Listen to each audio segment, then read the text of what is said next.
This is that 4x4 show, and this week we visit Lesotho, the mountain kingdom, with a caravan. Also drive an extremely fast Land Cruiser, and we visit the recently held Landy Festival. And then of course our Jeep heads off to Pretoria for a bit of Botox treatment. Lesotho is not a place for sissies, and it's definitely not a place for a normal road caravan. So we took a stock standard Jurgens Safari Xplorer, towed by a stock standard Toyota Fortuner 3-litre D4D 4x4, through the mountain kingdom on a 300-kilometer adventure. Then, if the standard V6 engine in the double cab Toyota Land Cruiser is a bit limp-wristed for you, you can always strap on a supercharger and 35-inch wheels. We also traveled to the Landy Festival to try and find out what it is that makes Land Rover enthusiasts tick and love their steeds so much. And lastly, we also booked in our Jeep Wrangler V6 Rubicon at the four-wheel drive trucking company for a radical makeover. We check in with the Jeep to see what Gary Schwemmer and his team have in store for our Rubicon. But first, a letter from a viewer. Dan Henderson writes, "Dear Bernie, I've always wondered about off-road caravans. Can these expensive caravans really go off-road, or is it just a clever marketing ploy where they stick a safari sticker on and mount a spare wheel on the back and sell the vans at a premium price to unsuspecting customers?" Well, Dan, now that really sounds like a challenge.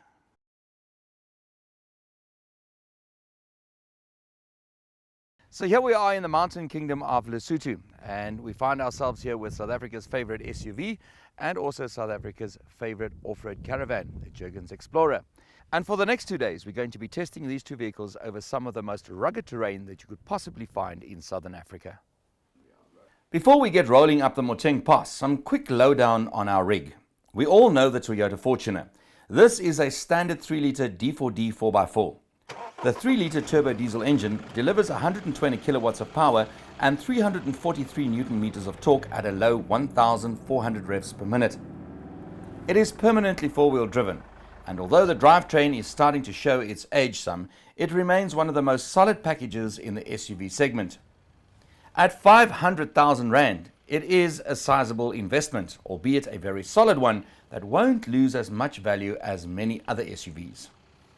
The Jurgens Safari Xplorer shares a number of qualities with the Toyota. As the best-selling premium off-road caravan on the market, it may not be the newest and most modern kid on the block, but its reputation is rock solid, as is its resale value. The 4-berth caravan has a pop-up roof, an awning, a shower system, a slide-out kitchen and massive fridge. Inside, the finish is solid and luxurious. The Explorer has a gross vehicle weight of 1,650 kilograms, so when it is loaded up for that long-distance trip, it is no lightweight. At 280,000 Rand, it's a bit bigger investment than that two-man tent at your local outdoor shop, but like the Fortuner, the Explorer's solid reputation, built up over many years, sees it retain its value better than most other pre-owned caravans. But enough with the details. Let's get the show on the road as we head up the steep Moteng Pass, which will take us to almost 3,000 meters above sea level. At this altitude, the Toyota's turbocharger is a blessing. A naturally aspirated engine loses horses very fast here. However, with about 1,500 tons in tow, this is no light task. So I've been switching between high range and low range the whole time just to find a bit of extra power up here in the mountains because of the power loss and the thin air. And as we know, it's not a good thing to be in low range on a tar surface. So I've had to alternate between high range and low range the whole time just to get that added bit of power.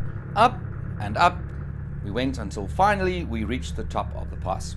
So we've reached which is supposedly the highest drivable pass in Southern Africa.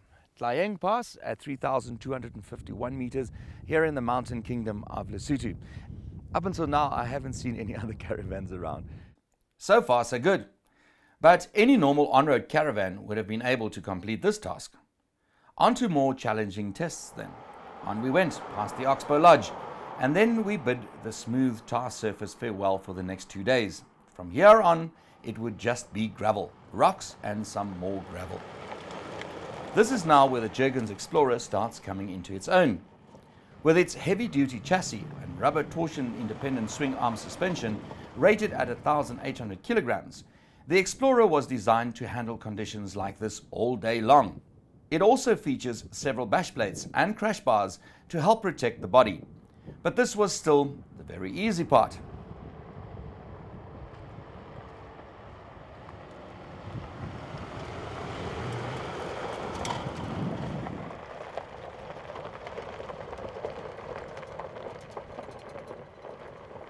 We soon reached the turnoff to the Letseng diamond mine and the Mapoka camping site. To get to this camping site, we'd have to drive down a mountain or three into a valley where we would camp next to a river. And to make matters even more interesting, it was getting dark fast. Oh boy.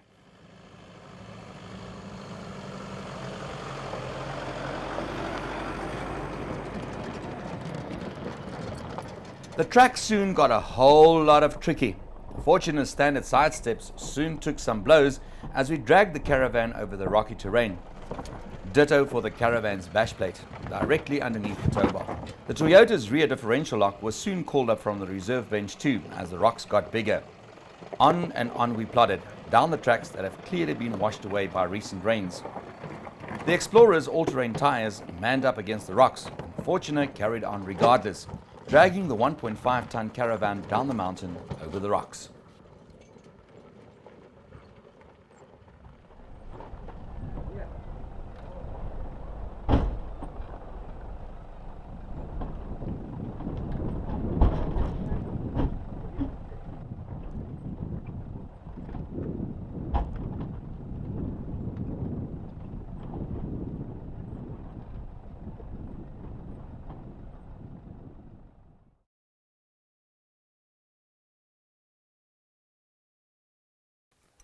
It's an hour and a half later, and we're here. We started our descent just after 5 o'clock, and it is now 6:30. The road is a lot worse than I anticipated. I hadn't been here in a while, and I must be honest with you, a normal caravan on this road, it's a no-no. I'm sorry. Right now, tired, and I'm going to sleep. Good night.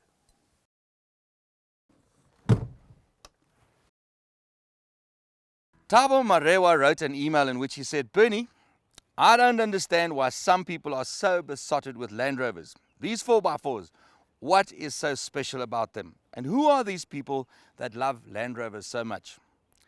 You know what, Thabo? I kind of share your sentiment. We should actually ask our cameraman because he's one of those people. But we went to the recently held Landy Festival to find out more.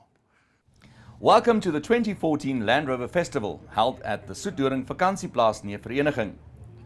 The event comprised a 4x4 trail, an outdoor expo, food and entertainment, and lots of Landy goodies.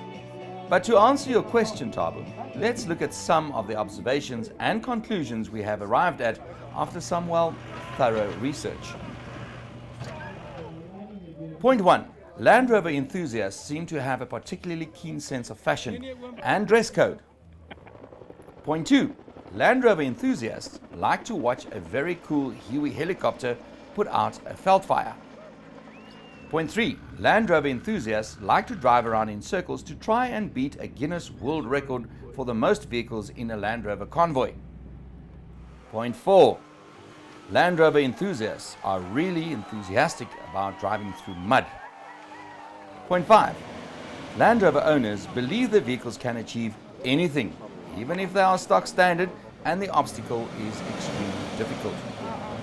Point 6. Land Rover enthusiasts like to buy cool stuff about Land Rovers. Point 7. Land Rover enthusiasts like to stand around in groups and listen to a man who speaks a funny language. And point 8. Land Rover enthusiasts like to watch other Land Rover enthusiasts drive through mud and over obstacles. Okay, on a more serious note, once you've driven a Defender on a dirt road somewhere in Africa, you will probably understand why people dig their Land Rovers so much. The older ones are not fast, not comfortable, and certainly not luxurious, but there's just something about a Landy that makes you want to drive it again and again. In summary then, Land Rover, be it an old one or a new one, can turn almost any journey into an adventure, or at least make you feel as if you are in the middle of an adventure. It's a 4x4 that has soul. Sometimes you just have to push it a little. Fix an oil leak, get a Toyota to tow you, and so on. And can I tell you a little secret? I had 4 Land Rovers in my life. It's time to head off to TJM in Pretoria East and that four-wheel drive trucking company to find out how our Jeep Wrangler V6 project vehicle is getting along.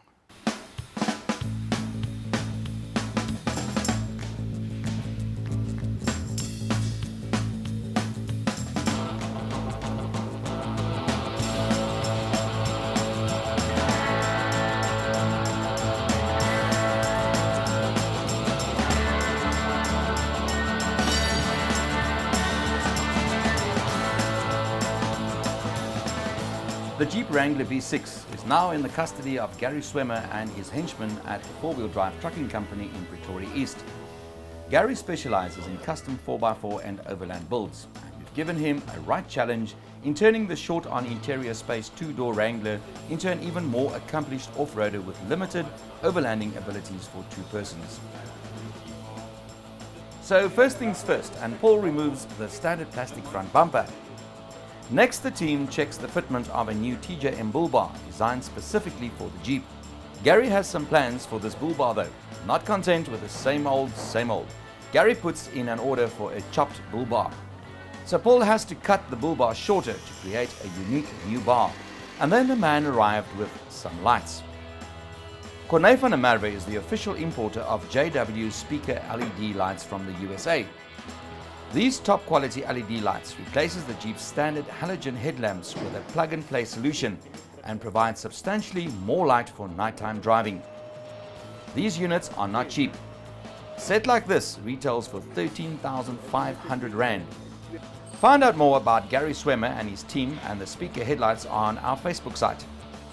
Next week, the Jeep's wheel arches get some custom attention.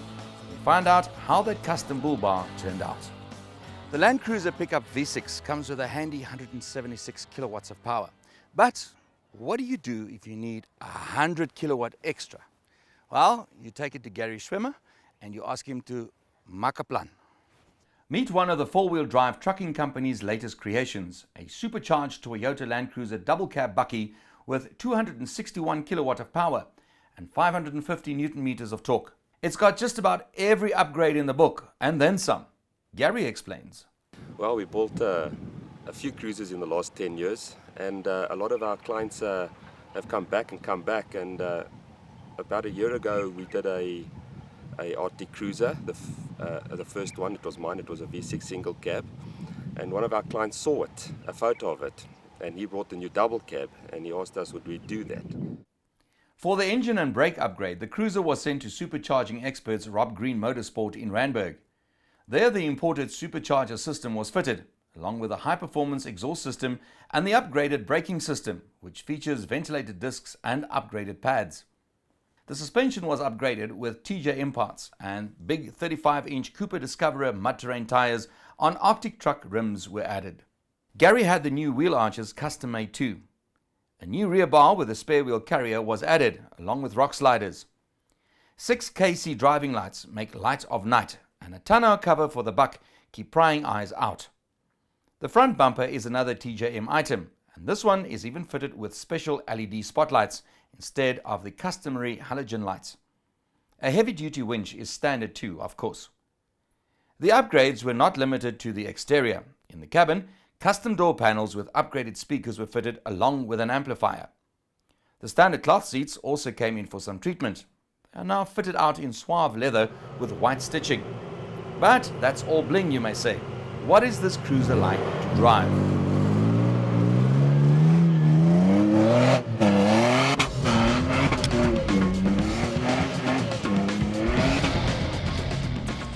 We could hardly get Gary to stop power sliding the Toyota on Rhino Park sand to change camera angles. There are just so many horses on tap, and it's a whole lot of fun too. But surely there must be a downside to all this awesomeness. Well, theoretically, yes. Land Cruiser has a serious drinking problem. All them horses that need feeding. Oh, and there's the other small matter of cost. The owner of this Toyota spent almost 500,000 Rand over and above the 500,000 Rand purchase price. So this is essentially a R1 million Land Cruiser bakkie that has a serious drinking problem. So theoretically, maybe just a little bit over the top. But from a real-world Land Cruiser driving point of view, this is as good as it gets. So we made it to the Mapoka campsite, very close to Letseng Diamond Mine. And now it was time to get to Sani Top Chalets and the infamous Sani Pass. It was a freezing cold morning in Lesotho, like in really, really freezing. So I did what any reasonable person would do, and got back into the Explorer's warm bed. But the clock was ticking, and eventually I could delay it no more. Armed with 6 layers of clothing and all kinds of cold-averting paraphernalia, I braved the day ahead. After a steaming cup of coffee, it was time to assess any damage incurred the previous evening on the rocky descent into the valley. Okay, so there was always going to be a risk of some damage somewhere, and that's why this plate is here. And as you can see, it's taken some serious shots, because this is always going to be the lowest point. So it's bent, but otherwise there's nothing else that has been damaged on this caravan, which I'm actually quite surprised at.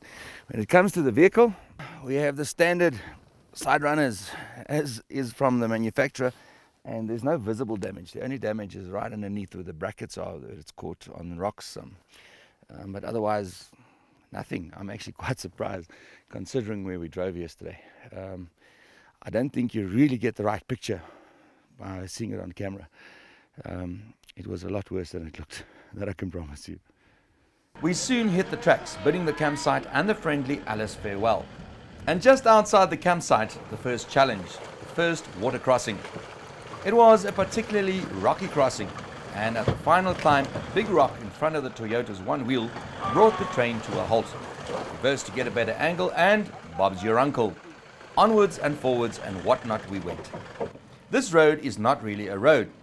It is essentially a two-spur track that connects the various families that live in this beautiful valley with each other. There are obviously not a lot of vehicles using these tracks, so they are rugged and tough. Standard tar-bound caravan won't survive 500 meters of this track. And then, just to remind us that we were in one of the toughest environments in Southern Africa, the Explorer's left wheel locked up. Further investigation revealed that a rock had hit the brake line the previous evening, and the left drum brake was effectively jammed. After some high-tech repairs, the problem was solved, and onwards we towed until we got to a lookout point. This is one of the most spectacular scenic countries in the world.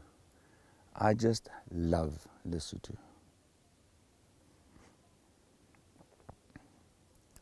If you have a look, we're going to go all the way around. The track drops into the valley. Right down at the bottom there runs a track past the blue gum trees, and our next water crossing is at the bottom there in the valley. The track slowly snaked its way through the mountains on a way to the Maloraneng Lodge, another one of Letseng Diamond Mine's community upliftment projects. A few more water crossings, a few more rocks, more mountains, and finally we arrived at the lodge. But time was waiting for no Fortuner and Explorer, and we still had plenty of dirt road and a bit of tar to cover.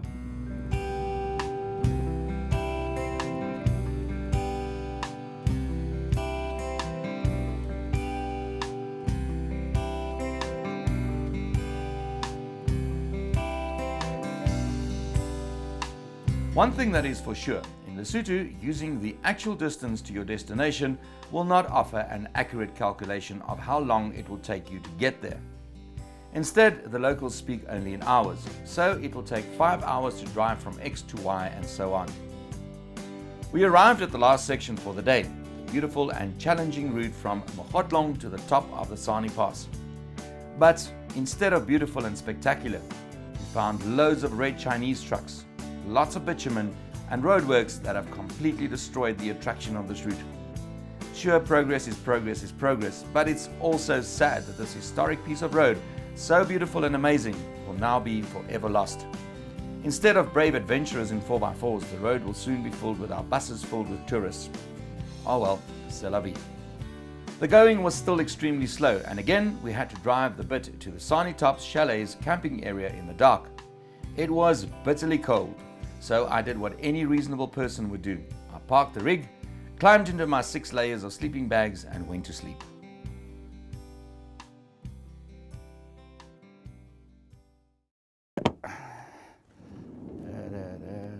It was another cold morning, and there I was in a rather happy mood. There's the kettle. Polly put the kettle on. Disaster! My bottle of coffee has exploded. I need to go and find a man that's got a warm pot of coffee. I think that calls for that. It's been a tough 2 days, man. It's really been tough. So off we went to Sunny Top Chalet to see a man about some coffee. And did we get some? Oh boy, it was brilliant coffee. So we've come to the last day of our little Lesotho adventure, almost 3-day adventure. And it's the last test for the caravan and the Fortuner today. Sani Pass, affectionately known as the Dragon. This was it, the last test in our 300-kilometer odyssey through Lesotho. The first section of Sani Pass as you go down is very steep with plenty of switchbacks. Although the track is no longer as narrow and as rocky as it once used to be, it's still no walk in the park. Especially not with a 1.5-ton caravan in tow. But in second gear low range, the Fortuner hardly batted an eyelid here. It was all cool, calm and very much collected.